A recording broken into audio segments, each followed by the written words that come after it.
नमस्कार दोस्तों, स्वागत है आपका स्टडी फॉर सिविल सर्विसेज में। वीडियो को पूरा देखिए। कोई भी आपका फीडबैक है, कोई सजेशन है, तुरंत वीडियो में कमेंट करके जरूर बताइए। अच्छा लगे तो वीडियो लाइक जरूर कर लीजिए और ऐसे वीडियो लगातार फ्री में पाने के लिए चैनल को तुरंत सब्सक्राइब कर लीजिए और बेल आइकन को जरूर टैप कर लीजिए ताकि आगे भी सारे वीडियो आपको मिलते रहे। यूट्यूब में फॉलो करते हैं तो प्लीज ये वाला फ्री टेलीग्राम चैनल जरूर ज्वाइन कर लीजिएगा। सारे नोटिफिकेशन, सारे अपडेट यहीं पे आते हैं, ध्यान रखिएगा। स्टडी फॉर सिविल सर्विसेज का कोई भी पेड ग्रुप अगर आपको ज्वाइन करना है तो सिर्फ 8564805309697523860455 यही नंबर है हमारे, सिर्फ जहां पे कॉल या व्हाट्सएप कर सकते हैं। इंस्टाग्राम पे हमारा पेज जरूर फॉलो कर लीजिएगा, स्टडी फॉर सिविल .सर्विसेज है। ट्विटर पे हमको जरूर फॉलो कर लीजिएगा, @स्टडी फॉर सिविल्स है।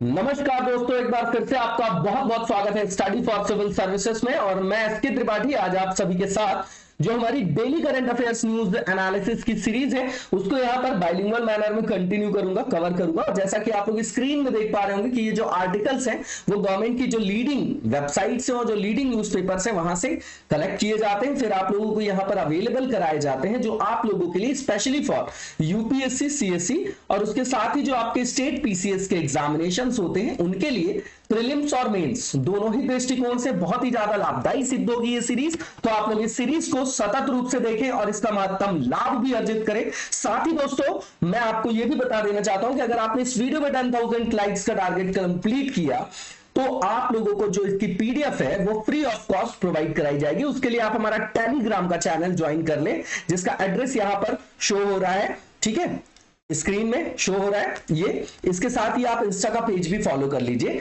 ठीक है। और ज्यादा से ज्यादा वीडियो को शेयर और लाइक करिए, ज्यादा से ज्यादा सपोर्ट बनाए रखिए ताकि हम लोगों को, हमारी पूरी टीम को मोटिवेशन मिलता रहे। और आज हम देखेंगे कि किन टॉपिक्स को देखने जा रहे हैं हम लोग। तो सबसे पहले स्टैटिक्स डे के बारे में देखेंगे हम लोग, ये है ना, ठीक है। तो ये इंपॉर्टेंट डेज वगैरह पर्सनालिटी बेस्ड क्वेश्चन है, तो आप जीएस पेपर 1 और 3 अब इकोनॉमी के परसेप्शन से ये आपके इंपॉर्टेंट है। महालनोबिस जी, है ना, योजना आयोग सुना होगा आपने, प्लानिंग सुनी होगी, है ना, ठीक है। महालनोबिस मॉडल भी सुना होगा, इंडस्ट्रियलाइजेशन के लिए जो सेकंड 5 ईयर प्लानिंग थी हमारी, तो उस हिसाब से वो वहां पर फेमस है आर्थिक नियोजन के दृष्टिकोण से। लेकिन ये हमारे लिए पर्सनालिटी बेस्ड क्वेश्चन है, बिल्कुल कंटेक्चुअल पार्ट है ये आपका, इसको देख जाइएगा, ठीक है। इसको देखते हैं हम लोग। इसके बाद जो दूसरा यहाँ पर टॉपिक है performance grading index for district, तो स्कूल्स वगैरह का जो आपका असेसमेंट करना है डिस्ट्रिक्ट लेवल पे, ताकि वहां पर क्या ड्रॉबैक है उनको कैसे सुधारा जा सके, है ना। तो वहां पर जो है वो कुछ संकेतक बना लिए और वहां पर हम ग्रेडिंग करके रैंकिंग निकालते हैं, जैसे उसी तरीके का ये संदर्भ है, ताकि जो अन्य स्कूल हो, जो सारे स्कूल है जहां पर मान लीजिए गुणवत्ता का आयाम थोड़ा कम है, तो वो दूसरे को जिसकी रैंकिंग अच्छी देखेगा उसको देख के उसके अंदर ये भावना आएगी कि हम भी निष्पादन अच्छा करें। तो कहीं ना कहीं कॉम्पिटिटिव फेडरलिज्म का ये उदाहरण जीएस पेपर सेकंड में रख सकते हैं आप इसको। इसके बाद इंडिया और यूएई का रिलेशन देखेंगे, ठीक है। यहां पर जिस तरीके से बायलैटरल रिलेशन इंडिया और यूएई के बीच जो है आपके सुदृढ़ हो रहे हैं, तो इंडिया के लिए ये अच्छा साइन है, ठीक है। तो इसको देखेंगे हम लोग। वहां पे बहुत सारा डायस्पोरा भी है हमारा, ठीक है ना। और क्रूड ऑयल जो हम लोग इंपोर्ट करते हैं, है ना, उसमें भी बहुत बड़ा योगदान यूएई का है। तो हमारे लिए इन्वेस्टमेंट के संदर्भ में भी इंपॉर्टेंट है यूएई, है ना। तो इसको देखेंगे हम लोग, ठीक है, सेकंड पेपर में रख सकते हैं जीएस पेपर 2 में इंटरनेशनल पॉलिटिक्स के अंतर्गत। इसके बाद अल्जाइमर डिसीज को देखेंगे, मनोरोग है एक तरीके का, है ना, ये न्यूरोलॉजिकल एक तरीके का डिसऑर्डर है। इसमें न्यूरॉन्स जो आपके मैसेज को एक जगह से दूसरी जगह जो आपके क्या करते हैं, प्रेषित करते हैं, ट्रांसफर करते हैं, तो वहीं पर क्या हो जाता है, उनका जो संचार एक तरीके से उसमें क्या हो जाता है, अवरोध उत्पन्न हो जाता है, जिससे आदमी को विस्मृति होने लगती है, अल्जाइमर उसको बोला जाता है। उसके बारे में रिपोर्ट देखेंगे, ये आपका थर्ड पेपर का पार्ट है, साइंस एंड टेक में रख सकते हैं। उसके बाद गिग जो आपका वर्क फोर्स है उसके बारे में बात करेंगे। जो नॉर्मल आप देखते हैं कि एम्प्लॉय और एम्प्लॉयर से रिलेटेड जो आपका रिलेशन होता है, वैसी जो आपकी फॉर्मल जो ऑर्गेनाइजेशंस होते हैं उनसे बाहर का जो वर्कफोर्स है उसको गिग बोला जाता है, ठीक है ना, ठीक है। तो उसको देखेंगे हम लोग, थर्ड पेपर का पार्ट है, इंपॉर्टेंट है। इसके बारे में नीति आयोग ने बहुत सारे डेटा दिए हैं कि किस तरीके से इनको भी ये सोशल सिक्योरिटी की आवश्यकता है। इन्होंने जो है बहुत बड़ा जो ये रिप्रेजेंट करते हैं, है ना, किसको, प्रपोषण को। हमारे यहाँ जो कार्यबल है उसके अंतर्गत इनका कॉन्ट्रीब्यूशन, कई लोग जो है रोजगाररत है, तो उनको भी तो सामाजिक सुरक्षा प्रदान करने की आवश्यकता है। तो वहां पर असेसमेंट दिया गया है, बोला गया है कि इसके बारे में हमारे पास कोई सिस्टमैटिक डेटा नहीं है, तो आप पहले डेटा निकालिए तब तो फिर उसके बारे में कोई योजना बना पाएंगे। तो इसको देखेंगे, जीएस पेपर थर्ड इकोनॉमी का कोर पार्ट है ये। इसके बाद जो पहला टॉपिक है ये बिल्कुल कंटेक्चुअल प्री में ही पूछा जाएगा, मेंस में एज एग्जांपल कहीं आप यूज कर सकते हैं इसको, ठीक है। तो सीधी बात है कि जो सांख्यिकी विरासत की समीक्षा प्रोवाइड की थी पीसी महालनोबिस जी ने, है ना, पीसी महालनोबिस, ठीक है, तो उनकी जो आज समकालीन संदर्भों में देखेंगे तो उनकी जो इंपॉर्टेंस है आज बढ़ गई। क्यों? क्योंकि आज तो डेटा ड्रिवन वर्ल्ड है। ये आपका न्यूज है। अब कब किस दिन जो है इसको सेलिब्रेट किया जाता है, नेशनल जो आपका स्टैटिस्टिक्स डे है आपका, है ना, तो जून 29 को। बताइए 29 ऑफ जून को एनवायरमेंट से रिलेटेड कोई इंपॉर्टेंट डे है क्या? ये बाघ दिवस है कि हाथी दिवस, कुछ है क्या? आप कमेंट बॉक्स में बताइएगा, इंपॉर्टेंट है वो भी। ठीक है, तो ये क्यों मनाया जाता होगा? क्योंकि इनकी जो भागीदारी है ना, उत्कृष्ट भागीदारी है, उनके संदर्भ में, उनको याद करने के संदर्भ में, है ना, उनको ट्रिब्यूट देने के लिए एक तरीके से, क्योंकि इनको जो है इंडिया का प्लान मैन भी बोला जाता है। ठीक है, इस साल की जो थीम थी वो डेटा फॉर सस्टेनेबल डेवलपमेंट थी। ठीक है, इसको सेलिब्रेट किया जा रहा है एक तरीके से जो आजादी का अमृत महोत्सव के अंतर्गत जो वीक भी हम लोग सेलिब्रेट कर रहे हैं, वीक लॉन्ग सेलिब्रेशन 27 जून से 3 जुलाई के बीच, उससे भी ये आपका क्या है, सिंक्रोनाइज्ड है। ठीक है, अब ऑब्जेक्टिव क्या है इसका? सीधी बात है, लोगों को क्या करना, सेंसिटाइज करना और उनको क्या करना, जागरूक करना। किस संदर्भ में? कि भैया सांख्यिकी का उपयोग जो है वो इंपॉर्टेंट है हमारे यहां प्लानिंग के लिए या नीतियों को आकार देने के लिए, तैयार करने के लिए। वो किस तरीके से वहां पर अपनी भूमिका का निर्वहन करती, किस तरीके से वो इंपॉर्टेंस है उसकी, वो लोगों को बताना, है ना, लोगों को उसके बारे में बताना, उसके बारे में संवेदनशील करना। ठीक है ना, जागरूकता एक तरीके से लोगों के बीच में सांख्यिकी के संदर्भ में प्रोवाइड करना, प्रदान करना। इसके बाद पब्लिक अवेयरनेस बढ़ाना, वही चीज सेम हो गई, है ना, स्पेशली जो है यंगर जनरेशन को टारगेट करना उससे। तो इससे जो है आपका सामाजिक आर्थिक जो नियोजन वगैरह करते हैं हम, उसके लिए हमारे पास क्या होता है, एक तरीके से निष्कर्ष होता है। तो उस हिसाब से हम क्या करते हैं, वहां पर अपनी योजनाओं को क्रियान्वित कर सकते हैं, नीतियों को मूर्त रूप प्रदान कर सकते हैं। अब यहाँ पर इंपॉर्टेंट जो कंट्रीब्यूशन है पीसी महालनोबिस जी का, तो वो देख लेते हैं। तो सबसे पहले ये फाउंडर है आपके इंडियन स्टैटिस्टिकल इंस्टीट्यूट, जिसको इंस्टीट्यूट ऑफ नेशनल इंपॉर्टेंस भी घोषित किया गया कब, 1959 में। इसके बाद आप देखिए कि जैसे बड़े पैमाने पे जैसे सैंपलिंग वगैरह यूज करते हैं, है ना, तो उसके लिए भी इनका ही योगदान माना जाता है। और उसी रैंडम, इन्होंने जो है जो विधि बताई थी, रैंडम सैंपलिंग की बताई थी, है ना, उसके आधार पे आप देखेंगे तो सैंपलिंग ली जाती, नमूना सर्वेक्षण वगैरह लिया जाता है। ठीक है ना, फसल के संदर्भ में, रकबे के संदर्भ में, बहुत सारे संदर्भ में आप देखते होंगे। ठीक है, तो उसकी जो आपकी शुरुआत किया था, उसके यूज का वो किसने किया था, इन्होंने किया था। और वही जो है आज भी नई टेक्नोलॉजीज आने के बाद भी हम उसका उपयोग इनपुट के रूप में, आगत के रूप में करते हैं। ठीक है, और जो आपकी सर्वेक्षण के लिए पद्धतियों को आगे बढ़ाने में इन्होंने आपका क्या किया, योगदान दिया प्लानिंग कमीशन के। ठीक है, इसके बाद इन्होंने जो एक विधि तैयार की थी, पद्धति, जो आपकी सोशियो इकोनॉमिक कंडीशंस को कंपेयर करने के लिए यूज आती थी, सामाजिक आर्थिक स्थितियों की तुलना करने के लिए, उसको बोला गया फ्रैक्टाइल ग्राफिकल एनालिसिस। ठीक है ना, इन्होंने जो है डेटा जो सेट होते हैं, जो डेटा सेट होते हैं, उनके बीच में इन्होंने प्रपोज किया था ये कि मान लीजिए कंपेयर करना है, दो आपके डेटा सेट हैं, है ना, तो उसके लिए उन्होंने पहली बार जो है प्रपोज किया था महालनोबिस डिस्टेंस, है ना, उसका प्रस्ताव रखा था। इसके बाद इन्होंने नेशनल सैंपल सर्वे जो है उसको भी स्टैब्लिश किया, सेटअप किया आपका सेंट्रल स्टैटिस्टिकल ऑर्गेनाइजेशन। बताइए ये सारे डेटा आपको आज की डेट में मिलते कि नहीं, जीडीपी से रिलेटेड, वर्कफोर्स से रिलेटेड, है ना, सीएस तो कुछ काम करता नहीं करता, बताइएगा सीएसओ जो है कौन कौन से ऐसे रिपोर्ट्स को जो है पब्लिश करता है जो इंपॉर्टेंट है इकोनॉमिक्स के संदर्भ में, है ना। तो ये जो भी स्टैटिस्टिकल एक्टिविटीज है वहां पर ये जो इंस्टीट्यूट है आपके वो कोऑर्डिनेट भी करते हैं, तो इनकी भी स्थापना उन्होंने की, है ना। इसके बाद आप देखेंगे कि जो दूसरी हमारी पंचवर्षीय योजना है 56 से 61 के बीच में, पहली 51 से 56 होगी, दूसरी 56 से 61 होगी। बताइए ये महालनोबिस मॉडल था, तो हेराल्ड डोबर कौन सा मॉडल था, है ना, तो इसको रेडी करने में, इसको परफॉर्म करने में इन्होंने इंपॉर्टेंट रोल प्ले किया। उसी से जो है भारत में इंडस्ट्रियलाइजेशन है ना, जो हमारे यहाँ औद्योगिकरण हुआ, इंडस्ट्रियलाइजेशन हुआ, जो उस पर रिलेटेड डेवलपमेंट हुए, उसका ब्लूप्रिंट क्या है, ये सेकंड ईयर 5 ईयर जो आपकी सेकंड 5 ईयर प्लानिंग है। आप देखेंगे कि मेन जो प्लांट है वो इसी दौरान जो है स्थापित किए जाते हैं। ठीक है, अब इसके बाद यहां पर क्या है, प्लानिंग का मतलब ही जो है सोशलिज्म से एक तरीके से जो है प्रभावित रहना। हमारे जो प्रधानमंत्री नेहरू जी थे उनके ऊपर भी उसका प्रभाव था, ठीक है ना, तो उसी के संदर्भ में आप इस योजना को देख सकते हैं। इसके बाद ये प्लानिंग कमीशन के मेंबर भी रहे हैं और जो अपनी क्षमता के आधार पर ये जो है 1967 तक इन्होंने अपने कर्तव्यों का निर्वहन किया है। टैगोर जी का एक प्रोजेक्ट था, ड्रीम प्रोजेक्ट जिसको बोलते हैं, है ना, टैगोर जी का जो आपका ड्रीम प्रोजेक्ट था विश्व भारती, उसमें भी इन्होंने जो है बहुत ज्यादा उनको हेल्प किया था। इसके बाद इनको पद्म विभूषण भी गवर्नमेंट ने प्रोवाइड किया। बिल्कुल कंटेक्चुअल जानकारी थी, इसको देख लीजिएगा। इसमें मेंस में क्वेश्चन कभी नहीं बनेगा कि आप पीसी महालनोबिस जी के बारे में लिख दीजिए, यूपीएससी तो नहीं बनाएगा, है ना। तो ये आपका श्योर है, इसमें फैक्चुअल चीजें आपको देख के जानी है कि कहां कहां उन्होंने जो है अपने योगदान को दिया है, ठीक है। अब इसके बाद जो सेकंड टॉपिक है इंपॉर्टेंट है, मैंने पहले ही बताया, इसको आप कॉम्पिटिटिव फेडरलिज्म से लेके चलिए, है ना। कोई भी अगर सूचकांक नीति आयोग निकाल रहा है, कोई भी रैंकिंग निकाल रहा है, तो उसका कारण क्या होता है कि वहां से हमको जो है कुछ रिजल्ट्स मिले कि है ना, कौन कैसा परफॉर्म कर रहा है, कौन कैसा स्कूल है ना, वहां पर कैसी सुविधाएं हैं, स्वच्छता की, सेफ्टी की, टीचर्स का क्या रेशो है, टीचर्स स्किल्ड है कि नहीं, है ना, बच्चों को जो है स्किल डेवलपमेंट के लिए भी सिखाया जा रहा है, पढ़ाई का आउटकम कैसा आ रहा है। तो ओवरऑल वहां पर कॉम्प्रिहेंसिव एनालिसिस करके हम करेंगे क्या कि सारे स्कूल्स को रैंकिंग देंगे और जो खराब होंगे वो भी वहां से, ताकि मोटिवेशन उनको मिले कि देखिए उस स्कूल की अच्छी रैंक आई है तो हम भी मेहनत करके ऊपर जाए। तो कॉम्पिटिटिव फेडरलिज्म पॉजिटिव मैनर में यहां पर कॉम्पिटिटिव जो आपका कॉम्पिटिटिवनेस देखी जाएगी, प्रतिस्पर्धा देखी जाएगी, तो उसका ओवरऑल जो प्रभाव पड़ेगा वो हमारे स्कूल से रिलेटेड अवसंरचना में पड़ेगा।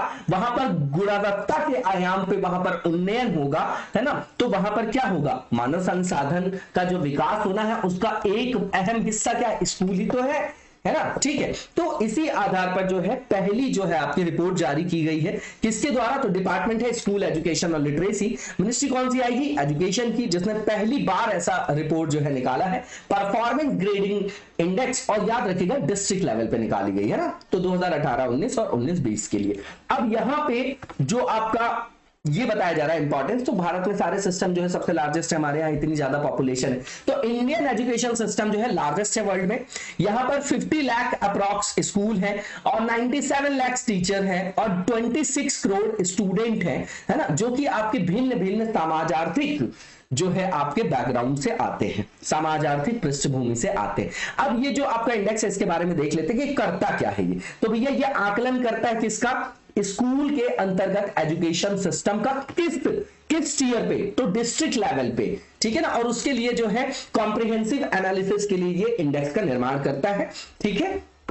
अब इसके अंतर्गत ये जो आपका इंडेक्स है वो कौन बनाया, department of school education and literacy, ठीक है ना। उसके आधार पर जो है, तो जो आपका डिस्ट्रिक्ट लेवल पे जो प्रदर्शन वगैरह होता है स्कूलों का, तो उसके आधार पर जो है इसको तैयार किया जाता है। ये अपन ने पहले ही देख लिया है ना। मिनिस्ट्री कौन सी आएगी आपको ये समझ में आ गया, डिपार्टमेंट कौन सा आएगा ये समझ में आ गया आपको। अब यहां पर जो आंकड़े एकत्रित किए जाएंगे वो ऑनलाइन पोर्टल से किए जाएंगे, ठीक है। तो सीधी बात है कि यहां पर जब आपका परफॉर्मेंस आएगा, लोगों को रैंकिंग दी जाएगी, तो उससे ये एक रिलेटिव कॉन्सेप्ट डेवलप होगा कि जो अच्छा बेहतर जो प्रदर्शन कर रहे हैं हम भी उन्हीं की ओर क्या हो, अग्रसर हूं। जैसे सांसद आदर्श ग्राम योजना वो क्या था, वो भी तो वही था उस डोमेन में, वैसा ही ये भी है, इसको कनेक्ट करके चलिएगा। इसके बाद इसमें अगर बात करें तो 83 आपके क्या है इंडिकेटर्स हैं, ठीक है।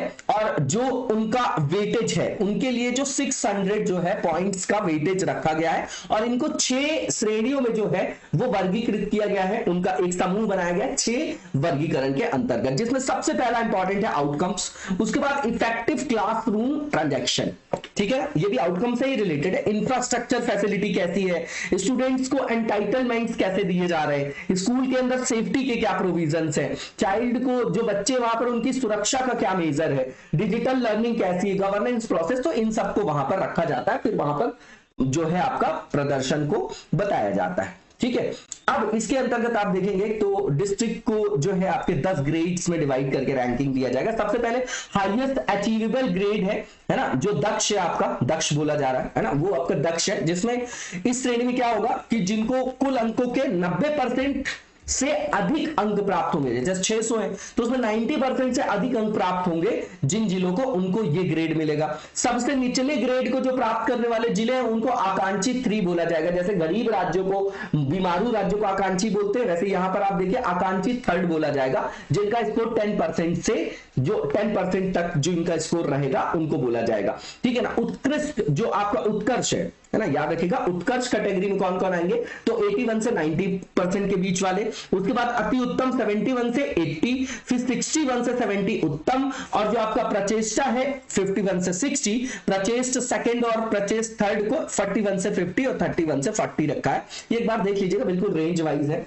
ठीक है। इसके बाद इसका ऑब्जेक्टिव क्या है, तो सीधी बात है कि हमारे यहां जो स्कूल में शिक्षा का आयाम है उसका गुणवत्ता के संदर्भ में उन्नयन करना, पहली चीज समझिए, ठीक है।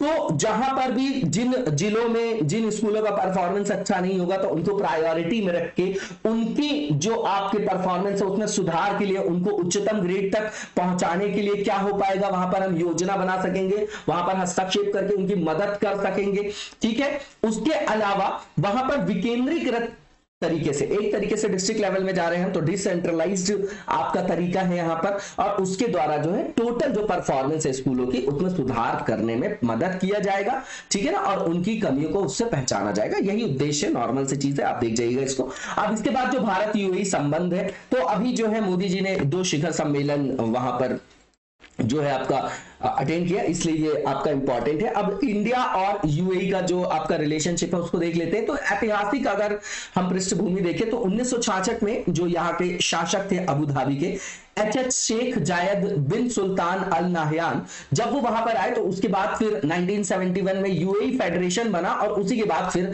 संबंधों की शुरुआत होती है, ठीक है। अगस्त 2015 में जब हमारे प्रधानमंत्री यूएई की आपकी यात्रा करते हैं, संयुक्त अरब अमीरात की, ठीक है, तो उसके बाद जो दोनों देशों के बीच संबंध थे वो और अधिक सुदृढ़ हुए और एक रणनीतिक साझेदारी की शुरुआत हुई, ठीक है। इसके बाद 2017 जनवरी में आप देखेंगे तो बायलैटरल संदर्भ में आप देखेंगे, ठीक है, द्विपक्षीय संबंधों के संदर्भ में तो एक व्यापक जो रणनीतिक स्ट्रैटेजिक साझेदारी उसमें भी वहां पर अपग्रेडेशन देखा गया। इसके बाद देखेंगे कि हमारा Indian diaspora near about 3 million जो भारतीय आपके प्रवासी है वो वहां पर निवासरत है, इसलिए भी हमारे लिए इंपॉर्टेंट है। अब रिलेशन देखेंगे इंडिया यूएई के बीच में, तो कंटेक्चुअल चीजें हैं कि जो यूएई का इन्वेस्टमेंट है इंडिया में, एस्टिमेशन बता रहे हैं 11.67 बिलियन डॉलर है। इस हिसाब से इंपॉर्टेंट हो गया। हमको जो है आत्मनिर्भर भारत, हमारे यहाँ मैन्युफैक्चरिंग सेक्टर को बढ़ावा देना, सोशल सिक्योरिटी के लिए काम कर रहा है, तो हमको तो जरूरत है, ये डेमोग्राफिक डिविडेंड, तो हमको तो जरूरत है ना किस चीज की, इन्वेस्टमेंट की, उस हिसाब से हमारे लिए इंपॉर्टेंट है ये। तो भारत में 9वां सबसे बड़ा ये इन्वेस्टर या निवेशक है, कौन, यूएई। उसके बाद आप देखेंगे कि दोनों जो देश हैं उन्होंने द्विपक्षीय जो आपका bilateral comprehensive economic partnership agreement है उसको भी साइन किया। इसका मतलब क्या होता है बताइए जरा। इस तरीके से जो है यहाँ पर बहुत सारे टैरिफ में, टैक्सेस में छूट वगैरह दी जाती है ताकि आपका दोनों देशों के बीच व्यापार और बढ़ सके, ठीक। इसके बाद आप देखेंगे कि 2021-22 में जो आपका बायलैटरल ट्रेड है वो काफी ग्री हुआ है ना, और अब वो 72.9 बिलियन डॉलर तक हो गया है। इंडिया जो है एक तरीके का लुक्रेटिव मार्केट है ना, एक अट्रैक्टिव मार्केट है यूएई के लिए, जहां वो इन्वेस्ट कर सकता है इंडिया में पेट्रोकेमिकल्स के डोमेन में, फार्मास्यूटिकल्स में, रिन्यूएबल इंफ्रास्ट्रक्चर में, मैन्युफैक्चरिंग सेक्टर में, लॉजिस्टिक्स के सेक्टर्स में, स्टार्टअप से बहुत सारे डोमेन है जहां पर इन्वेस्टमेंट कर सकता है वो, ठीक है। इसके बाद आप देखेंगे कि अगर ट्रेड के संदर्भ में देखें, ट्रेड पार्टनर्स के संदर्भ में, तो सबसे पहले क्या कौन आएगा, चाइना और संयुक्त राज्य अमेरिका के बाद भारत का जो तीसरा सबसे बड़ा व्यापार के संदर्भ में भागीदार है वो कौन है, आपका यूएई है। इस संदर्भ में भी इंपॉर्टेंट हो गया। उसके बाद जो हम टोटल ऑयल इंपोर्ट करते हैं उसमें से 8% जो आपका रिप्रेजेंट करता है, जहां से हम टोटल मतलब मान लीजिए कि हम 100% जो आपका ऑयल का इंपोर्ट कर रहे हैं तो उसमें से 8% अकेले हम कहां से करते हैं, यूएई से करते हैं। और इसके अलावा आप देखेंगे ये तो ऑयल इंपोर्ट की बात हो गई, और उसके बाद अगर सप्लायर के संदर्भ में बात करें कि क्रूड ऑयल जो हमको सप्लाई करते हैं पूरे विश्व में, तो 5th लार्जेस्ट सप्लायर है हमारा यूएई क्रूड ऑयल का भी, ठीक है। इसके बाद गोल्डन वीजा वगैरह आप देख रहे होंगे, है ना, लगातार न्यूज में रहता है कि यूएई जो है उसने गोल्डन वीजा, तो गोल्डन वीजा के माध्यम से भारत के जो आपके इंपॉर्टेंट माइंड्स हैं उनको वो इनवाइट करता है वहां पर, है ना। ब्रेन ड्रेन की भी समस्या यहां से आएगी कि नहीं आएगी, ठीक है। इसके बाद आप देखेंगे स्पेस के सेक्टर में भी दोनों देशों के बीच में कॉपरेशन देखा जा रहा है, कोलैबोरेशन देखा जा रहा है। जैसे आप देखेंगे कि अभी एक नैनो सैटेलाइट दोनों मिलकर डेवलप कर रहे हैं, विकसित किया है जिन्होंने, है ना, किसने, इंडिया ने और यूएई ने, तो उसका नाम क्या है, नाइफ 1 है आपका, ठीक है ना, नाइफ 1 है, ठीक है। तो दोनों की स्पेस एजेंसीज ने मिलकर किया, हमारे तरफ से इसरो है और उनकी जो अपनी अंतरिक्ष एजेंसी है। अब इसके बाद आप देखेंगे कि दोनों देशों के बीच में जो है एयरफोर्स, जो दोनों देशों की, इंडिया और यूएई के, उनके बीच में डेजर्ट ईगल 2 10 दिन का जो है आपका एयर कॉम्बैट एक्सरसाइज भी परफॉर्म किया गया, ये भी इंपॉर्टेंट है। इसके बाद भारत के प्रति यूएई के झुकाव के कारण तो सबसे पहले जो जियोपॉलिटिकल कंडीशंस लगातार बदल रही हैं सेंट्रल एशिया में, क्योंकि वहां पर ईरान जो है लगातार धमकी देता रहता है कि जो हॉर्मुज आपका स्ट्रेट है उसको वो बंद कर देगा, है ना, जबकि वो आपका इंपॉर्टेंट क्या है, ट्रेड रूट है, मेन ट्रेड रूट है, और मेनली यहां से सबसे ज्यादा आप देखेंगे तो क्रूड ऑयल का जो है बिजनेस होता है, ट्रेड होता है।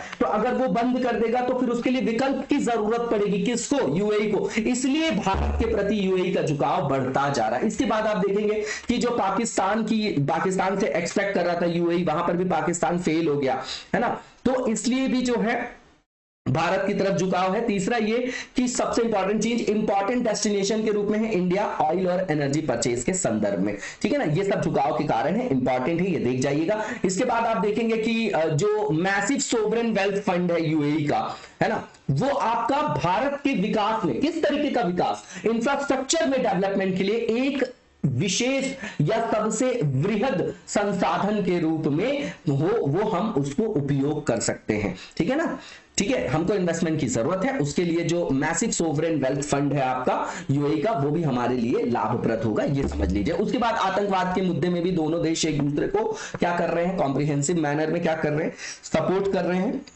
और बिना किसी भेदभाव के आतंकी समूह का मुकाबला करने के लिए दोनों तत्पर है। इसके बाद आप देखेंगे कि यूएई ने अभी हाल में ही जो उसका रुख है उसके फॉरेन पॉलिसी का, तो वेस्टर्न डेवलप्ड कंट्रीज की ओर जो है उसका झुकाव बढ़ रहा है ना, रेडिकलिज्म से बढ़ के, मतलब आप समझ रहे हैं ना। तो वहां पर जो जियोपॉलिटिक्स है, अगर उस डोमेन में देखें तो भारतीय जो संदर्भ है भारत के लिए आपका पॉजिटिव डोमेन है। इसके बाद चुनौतियां देखेंगे तो बहुत सारे नॉन टैरिफ बैरियर्स हैं यूएई में, है ना, जो बहुत ज्यादा मूल्य में लगाए जाते हैं, इंपोज किए जाते हैं भारतीय गुड्स पर, तो ये एक चुनौती है। उसके बाद 2019 से आप देखेंगे तो बायलैटरल ट्रेड तो बढ़ रहा है ना, एक्सपोनेंशियली बढ़ रहा है, लेकिन वो नेगेटिव है ना, जो आप देखते हैं ना, ट्रेड डेफिसिट, बैलेंस अकाउंट जो आप देखते हैं, है ना, बैलेंस ऑफ पेमेंट अकाउंट जो देखते हैं, तो जैसे मान लीजिए आयात और निर्यात दोनों होता है व्यापार में, तो हम भैया निर्यात कम कर रहे हैं, चीजों का आयात ज्यादा कर रहे हैं, तो वो नेगेटिव होता है हमारे लिए, लेकिन ट्रेड बढ़ रहा है वहां पर, लेकिन नेगेटिव है उसका जो आपका संदर्भ है। इसके बाद आप देखेंगे कि वहां पर जो आपके वीजा के संदर्भ में जो आपके क्या है नियम है, रूल्स है, तो उसमें भी बहुत सारे क्या है, लूप होल्स है, वहां पे बहुत सारी कमियां हैं, बहुत ज्यादा स्ट्रिंजेंट और टफ बनाया गया है आप्रवासन नियम जो है भारतीयों के लिए, है ना, संयुक्त अरब अमीरात में, यूएई में, तो वो आपका बोझिल है इस संदर्भ में। जो आपका माइग्रेशन वगैरह करके जो लोग जा रहे हैं वहां पर, है ना, काम करने के लिए, तो उनके लिए वो आपका टफ हो जाता है। आगे का रास्ता ये है कि सीधी बात है, सबसे पहले हमारे यहाँ का जो वर्कफोर्स है, डेमोग्राफिक डिविडेंड को जो आप बनाना चाहते हैं, है ना, कि हमारे यहाँ जो आपकी पॉपुलेशन है युवा, उनको रोजगार दिलाना है, तो उनको उन आवश्यकताओं के अनुरूप जो है स्किल्ड करने की आवश्यकता है, जो यूएई की आवश्यकता, उस हिसाब से यहाँ पर लोगों को आप उनका कौशल विकास कर दीजिए, ताकि वो वहां पर जाकर रोजगार पा सके और एक अच्छी आय अर्जित कर सके, ठीक है ना, नॉर्मल सी चीज है। इसके बाद आप देखिए कि दोनों जो आपके देश हैं वो एक दूसरे को कॉपरेट कर सकते हैं इस क्षेत्र में। जो युद्ध के कारण बहुत से देशों को जो क्या पुनर्निर्माण की आवश्यकता है, उसके लिए दोनों कॉपरेट कर सकते हैं, है ना, समन्वय स्थापित कर सकते हैं, सहयोग कर सकते हैं, जैसे यमन में, सीरिया में, इराक, लीबिया, अफगानिस्तान, तो उनके पुनर्निर्माण में दोनों एक साथ चल सकते हैं। इसके बाद आप देख रहे हैं कि जैसे मनी लॉन्ड्रिंग हो गया, नार्कोटिक्स हो गया, ये टेरर फंडिंग के आयाम है सब, ठीक है ना, जो सी पायरेसी है, एंटी टेररिज्म है, तो इसमें भी ये कॉपरेशन कर सकते हैं दोनों देश, ठीक है। उसके बाद आप देखेंगे कि जो आपका गल्फ कॉपरेशन काउंसिल है, तो वहां पर भी इंडिया की जो आपकी पोजीशन है, भारत की जो अवस्थिति है, उसको सशक्त करने के लिए यूएई जो है भारत को सहयोग कर सकता है। इसके बाद जो नॉन टैरिफ बैरियर्स ज्यादा है उनको कम करने के लिए दोनों के बीच में जो है बात होनी चाहिए। और इसके बाद जो नेक्स्ट टॉपिक है हमारा अल्जाइमर डिसीज से रिलेटेड है, बिल्कुल सिंपल सा पॉइंट है, ठीक है ना। अब ये यहां पर समझिएगा किस तरीके का ये आपका डिसऑर्डर है, तो डीजेनरेटिव ब्रेन डिसऑर्डर है। ये आदमी की जो आपकी स्मृति, जो आपकी याद करने की जो आपकी क्षमता है उसको कम करता है, और सोचने की क्षमता पर भी ऋणात्मक प्रभाव डालता है, वो भी आपकी कम करता है। WHO के हिसाब से जो आपका डेटा है, ये बोला जा रहा है कि ये मोस्ट कॉमन फॉर्म है डिमेंशिया का, जो आपके संज्ञानात्मक जो आपकी क्षमता है उस पर ऋणात्मक प्रभाव डालता है, कॉग्निटिव फंक्शंस को वो आपके वहां पर नेगेटिव इंपैक्ट डालता है, जैसे थिंकिंग में, रिमेंबरिंग में, रीजनिंग में, ठीक है ना। तो ये अगर आप देखेंगे कि पूरे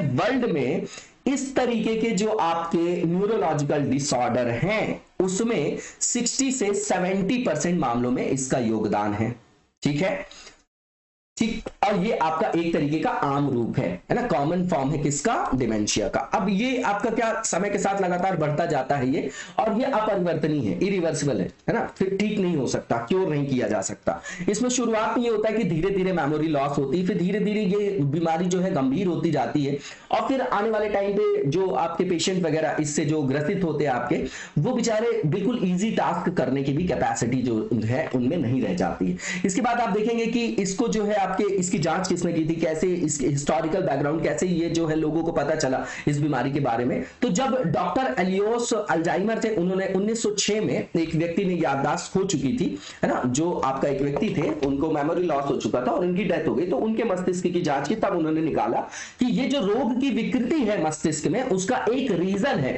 जो आपका एब्नॉर्मल प्रोटीन एक होता है, असामान्य प्रोटीन जिसको बीटा एमिलाइड बोलते हैं, वो मस्तिष्क में जम जाता है। जब वो जम जाता है आपका, तो उससे ये होता है कि जो आपके मैसेज जो है, जैसे मान लीजिए कोई भी मैसेज, कोई भी सेंस जो हमारे मस्तिष्क में हमको मैसेज पहुंचाता है, वो कौन होता है, न्यूरॉन्स। तो न्यूरॉन्स के बीच में जो आपका संपर्क है वो खत्म होने के कारण ये मैसेजेस पहुंच नहीं पाते हैं, तो लोगों को वो चीजें याद नहीं रहती हैं, थिंकिंग जो एबिलिटी वो खत्म हो जाती, तो संज्ञानात्मक क्षमता पर ऋणात्मक प्रभाव पड़ता है उससे। तो ये उनकी पहचान की गई थी किसके द्वारा, डॉक्टर एलियोस जो आपके अल्जाइमर थे उनके द्वारा, ठीक है। अब भारत में स्थिति देख लेते हैं अल्जाइमर की, ठीक है। तो यहां पर ये बताया जा रहा है सबसे पहले कि भारत में केवल 10 में, जैसे 10 लोग आपके डिमेंशिया से या इस तरीके के रोग से अगर ग्रसित है, तो 10 में से केवल एक आदमी जो है इस बीमारी से अगर पीड़ित है तो निदान, उपचार या देखभाल के लिए जाता है या उसको प्राप्त होती है ना। इंफ्रास्ट्रक्चर में प्रॉब्लम हमारे यहाँ। दूसरी चीज, लगातार डायबिटीज, हाइपरटेंशन, ओबेसिटी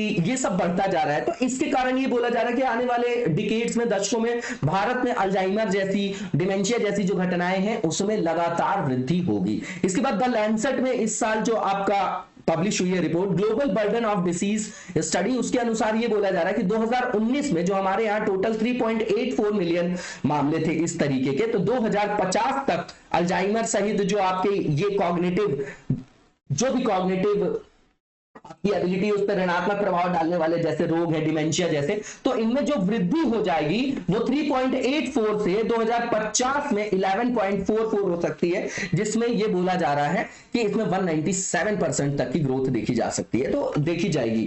तो ये जो है इंपॉर्टेंट डोमेन है, यहां पर काम करने की आवश्यकता है, ठीक है ना। इसके बाद जो गिग वर्क फोर्स है उसको देखेंगे हम लोग, तो लगातार हमारे यहाँ ये जो गिग वर्क फोर्स है उसकी संख्या बढ़ती जा रही है। अब 2030 तक बोला जा रहा है कि 2.35 करोड़ हो जाएगी। तो इतना बड़ा अगर आपकी जनता का एक अनुपात इस वर्क फोर्स में सम्मिलित है, तो सरकार का क्या वहां पर प्रायोरिटी, प्राथमिकता होनी चाहिए कि इनको भी तो सोशल सिक्योरिटी प्रोवाइड की जाए, है ना, ठीक है, सामाजिक कल्याण, ठीक है। अब इसके बाद जो गिग वर्कर्स हैं वो होते क्या है, तो सीधी बात है यहां पर वर्क अरेंजमेंट और जो अर्न करने की, जैसे मान लीजिए कोई काम कर रहा है और वहां से काम करने के बदले उसको कोई आय प्राप्त हो रही है, तो वहां पर दो तरीके की चीजें होती हैं। एक तो नियोक्ता कर्मचारी, जैसे कोई फर्म है वहां पर एम्प्लॉयर है, एम्प्लॉय है, तो वहां पर सोशल सिक्योरिटी उनको मिलती है। लेकिन ये ट्रेडिशनल एम्प्लॉयर और एम्प्लॉय रिलेशनशिप से बाहर के हैं, है ना। इनको मोटे तौर पर आप ऐसे मान लीजिए कि दो भागों में इसको जो है डिवाइड किया जाता है। आप बिल्कुल ऐसा समझिए जो जहां पर फॉर्मलाइजेशन नहीं हुआ, ठीक है ना। तो जैसे प्लेटफॉर्म और नॉन प्लेटफॉर्म जो है आपके वर्कर्स, उसमें इनको कैटेगराइज किया गया। प्लेटफॉर्म श्रमिक वो होते हैं जो अपना काम ऑनलाइन सॉफ्टवेयर, ऐप या डिजिटल प्लेटफॉर्म पे करते हैं, जबकि गैर प्लेटफॉर्म गिग श्रमिक उनको बोला जाता है जो आपके अंशकालिक या पूर्णकालिक काम करते हैं, अनियमित मजदूरी के श्रमिक होते हैं, तो इनको किसी भी तरीके की सोशल सिक्योरिटी नहीं मिलती। तो अब यहाँ पर की पॉइंट बताया जा रहा है कि नीति आयोग ने लॉन्च किया एक रिपोर्ट जिसका टाइटल है India booming gig and platform economy, perspective and recommendations on future of work, ठीक है। तो सबसे पहली चीज कि जो ये आपका क्षेत्र है है ना, इसके स्कोप को समझना, यहाँ कितने लोग कार्यरत हैं, यहाँ पर कौन स्किल है, कौन जो है आपका स्किल नहीं है, किस तरीके से जो है उनकी वर्किंग कंडीशन, किस तरीके की आय प्राप्त हो रही है, क्योंकि ओवरऑल इकोनॉमी के लिए आपका इंपॉर्टेंट है ना। तो इसका उद्देश्य क्या है इस स्टडी का, कि अर्थव्यवस्था, रोजगार सृजन के लिए इस क्षेत्र के महत्व को समझना, भैया इस क्षेत्र में किस तरीके से सामाजिक सुरक्षा को प्रोवाइड किया जाए और इस तरीके के रोजगार को और कैसे प्रोत्साहित किया जाए, क्योंकि कई सारे लोगों को रोजगार तो देना है, ठीक है। अब इसके बाद ये जो है भारत में अपनी तरीके का पहला अध्ययन है जो भारत में गिग प्लेटफॉर्म इकोनॉमी पर एक कॉम्प्रिहेंसिव मैनर में जो है आपका एक स्टडी करके वहां पर निष्कर्ष निकाल के देता है, दृष्टिकोण बताता है और सिफारिशें भी प्रस्तुत करता है। रिपोर्ट जो है, अगर ये रिपोर्ट देखेंगे तो इस क्षेत्र का जो आपका वर्तमान आकार है गिग इकोनॉमी का, और उसमें जो वर्तमान आकार है उस संदर्भ में किस तरीके से और रोजगार सृजन किया जा सकता है, उसके लिए एक वैज्ञानिक पद्धति जो है उससे संदर्भित दृष्टिकोण प्रदान करता है, एक तरीके से अनुमान लगाने के लिए, है ना, कि इसमें रोजगार सृजन क्षमता कितना है, इसका आकार और कितना बढ़ सकता है, ये इकोनॉमी में और कैसे कंट्रीब्यूट कर सकती है, ठीक है। तो इन्हीं सब चीजों को यहां पर क्या किया गया है, हाईलाइट किया गया है और बोला गया है कि इस क्षेत्र में भी जो आपके सामाजिक सुरक्षा के संदर्भ में जो आयाम है उसमें वैश्विक जो वर्ल्ड में प्रैक्टिस की जा रही सर्वोत्तम प्रथाएं उनको प्रस्तुत करता है कि किस तरीके से उनको यहां पर एम्बेडेड किया जा सकता है, और इस क्षेत्र में श्रमिकों को विभिन्न कैटेगरी में बांट के फिर उनका कौशल विकास किया जाए ताकि और भी ज्यादा अच्छे से वो आय को अर्जित कर सके, उनके संदर्भ में ये जो है स्ट्रैटेजीज को वहां पर चित्रित करता है। अब रिपोर्ट की जो हाइलाइट्स हैं वो देख लेते हैं। तो इसमें एस्टिमेशन बताया गया है कि 2020-21 में 77 लाख वर्कर्स जो है आपके गिग इकोनॉमी के अंतर्गत इंगेज हैं, ठीक है ना। अब गिग जो आपके वर्कर्स हैं ये नॉन एग्रीकल्चर वर्कफोर्स का 2.6% को रिप्रेजेंट करते हैं। टोटल वर्कफोर्स में देखें तो 1.5% को ये क्या करते हैं, रिप्रेजेंट करते हैं, और ये बोला जा रहा है कि 2029-30 तक जो इनकी संख्या हो जाएगी वो 2.35 करोड़ तक बढ़ने की उम्मीद है। 2029-30 में जो गैर कृषि कार्यबल का आप परसेंटेज या अनुपात बोल लीजिए तो ये 6.7% तक हो सकते हैं, और जो टोटल लाइवलीहुड के अंतर्गत देखा जाए तो 4.1% तक इसके होने की उम्मीद है। यहां पर यह बोला जा रहा है कि वर्तमान में लगभग 47% जो गिग कार्य है वहां पर मध्यम जो आपके कौशल वाली नौकरियां हैं उसमें है, लगभग 22% जो आपके हैं वो आपके उच्च कौशल से युक्त कार्य में कार्यरत हैं, और लगभग 31% जो है कम कुशल नौकरियों में कार्यरत है, ये बताया जा रहा है। और यहां पर एक रुझान जो ट्रेंड ये बता रहा है कि जो वर्कर्स हैं, है ना, तो वर्कर्स की जो डिमांड है आपकी वो मध्यम कौशल वाले जो श्रमिक हैं उनको उनके संदर्भ में धीरे धीरे उनकी मांग कम हो रही है। कम कुशल और उच्च कुशल वाली जो गिग नौकरियां हैं उनका संकेंद्रण लगातार बढ़ता जा रहा है। तो नीति आयोग की रिकमेंडेशन ये है कि भैया अभी तक हमारे पास गिग वर्कर्स या गिग इकोनॉमी से रिलेटेड कोई आधिकारिक डेटा नहीं, तो सबसे पहले तो आप आधिकारिक डेटा निकालिए। और उन्होंने बोला कि इसमें जो है आपका PLFS आता है, पीरियोडिक जो आपका लेबर फोर्स जो आपके आंकड़े आते हैं, सर्वे होता है, उसी के अंतर्गत जो है इनसे भी रिलेटेड आंकड़े को एकत्र करना चाहिए ताकि हमको रियल पिक्चर तो पता चले कि क्या डेटा है, तब तो हम कोई वहां पर उससे रिलेटेड पॉलिसी को फॉर्मुलेट कर पाएंगे, ठीक है। इसके बाद आप देखेंगे कि गिग श्रमिकों को जैसे बहुत सारी हेल्प की जरूरत पड़ेगी, है ना, तो उनको हैंड होल्डिंग चाहिए, फाइनेंशियल असिस्टेंस चाहिए, कौशल विकास करने के लिए उनको आवश्यक जो भी उपागम है वो भी उनको चाहिए। तो इसके लिए जैसे स्टार्टअप इंडिया इनिशिएटिव लाया गया था उसी के संदर्भ में उसी जैसा जो है आपका प्लेटफॉर्म इंडिया प्रोग्राम शुरू किया जाना चाहिए। इसके बाद यहां पर जैसे उनको फाइनेंशियल असिस्टेंस की आवश्यकता है, जैसे मान लीजिए कि जो पहली बार कोई व्यक्ति इस क्षेत्र में काम करना चाह रहा है तो अनसिक्योर्ड लोन हो जाएगा, तो उस तरीके के अनसिक्योर्ड या असुरक्षित ऋणों को भी जो आपका प्रायोरिटी सेक्टर लेंडिंग होता है, प्राथमिकता प्राप्त क्षेत्र जो होता है आपका प्राथमिकता प्राप्त क्षेत्र होता है, जैसे एग्रीकल्चर वगैरह को रखा गया था सबसे पहले, है ना, तो उसी तरीके से इसको भी जो है वो प्रायोरिटी सेक्टर लेंडिंग में रख के जो है इसको प्रायोरिटी में रख के यहां पर फाइनेंशियल असिस्टेंस दिया जाना चाहिए। इसके बाद आप देखेंगे कि यहां पर जो ये भी बोला जा रहा है कि जो ये आपका गिग प्लेटफॉर्म है इसको कोलैबोरेट करना चाहिए ministry of skill development and entrepreneurship के साथ, उसके साथ ही नेशनल स्किल डेवलपमेंट कॉर्पोरेशन के साथ, ताकि ये नर्चर कर सके, पोषित कर सके जो स्किल्ड वर्कर्स हैं और माइक्रो एंटरप्रेन्योरशिप को भी बढ़ावा दे सके। यहां पर जैसे मान लीजिए कि कौशल प्रमाण पत्र भी दिया जा सकता है, सर्टिफाई किया जा सकता है, जैसे जिससे उनकी क्रेडेंशियल बढ़ जाती है, तो उनकी रोजगार क्षमता उससे और ज्यादा उसमें उन्नयन आ जाएगा, ज्यादा से ज्यादा और अच्छा रोजगार वो प्राप्त कर सकेंगे। इसके बाद आप देखेंगे कि इसमें जो आपके वल्नरेबल ग्रुप्स के लोग हैं उनको ज्यादा से ज्यादा रोजगार मुहैया कराने की आवश्यकता है, उसके लिए भी एनजीओ के साथ यहां पर पार्टनरशिप करने की आवश्यकता है, ताकि ज्यादा से ज्यादा महिलाएं जो हैं, जो आपके कमजोर वर्ग के लोग हैं, उनको रोजगार प्राप्त हो सके, जो भी आपके प्लेटफॉर्म बिजनेसेस हैं वहां पर। इसके बाद जो नेक्स्ट फेज है हमारा वो एमसीक्यू से रिलेटेड है। सबसे पहला जो एमसीक्यू है अंतरराष्ट्रीय उष्णकटिबंधीय दिवस से रिलेटेड है, उसके बारे में स्टेटमेंट बताना कौन सा गलत है। तो पहला ये कि हर साल 29 जून को ये मनाया जाता है, बिल्कुल ठीक है। दूसरा ये कि इसके अंतर्गत उष्णकटिबंधीय जो राष्ट्र होते हैं वहां पर कौन से राष्ट्र आते हैं, तो आप देखेंगे कि जो आपके मकर और कर्क रेखा के बीच, जो आपके मतलब ट्रॉपिक्स के बीच में 23.5 से 23.5 डिग्री लैटिट्यूड के बीच में जो है आपके नदर्न और सदर्न जो आपके हेमिस्फीयर है उसके बीच के जो कंट्रीज होते हैं उन्हीं को माना जाता है कि वो ट्रॉपिकल कंट्रीज हैं। इसके बाद ये स्टेटमेंट भी सही है। तीसरा ये कि ये जो आपका दिवस है वो क्यों मनाया जाता है, तो जो भी आपकी ट्रॉपिकल कंट्रीज के समक्ष जो चुनौतियां आ रही हैं, है ना, और उनके नागरिकों की पहुंच के अवसरों पर ये प्रकाश डालता है ना, तो उससे रिलेटेड है, बिल्कुल ठीक है। तीनों के तीनों स्टेटमेंट ठीक है। गलत पूछा गया था तो कोई भी गलत नहीं, इसका आंसर आपका नॉन ऑफ द अबव हो जाएगा। एक क्वेश्चन का आंसर बताइएगा, आप देखिएगा कि जितनी भी कंट्रीज हैं जो आपकी अंडर डेवलप्ड है या डेवलपिंग है, वो आपकी सबकी सब जो है ट्रॉपिकल कंट्रीज या आपका 0 डिग्री के आसपास दिखाई देंगे। लेकिन जो आपका हायर लैटिट्यूड के टेम्परेट लैटिट्यूड या उससे ऊपर ही सब विकसित देश क्यों पाए जाते हैं या मैक्सिमम, अब चाइना वाइना को मत ले लीजिएगा, वो भी हायर में है, ठीक है। तो ये समझिएगा कि जो आपके टेम्परेट लैटिट्यूड के आसपास जो क्षेत्र है, जो देश है, वही क्यों विकसित हैं आपके,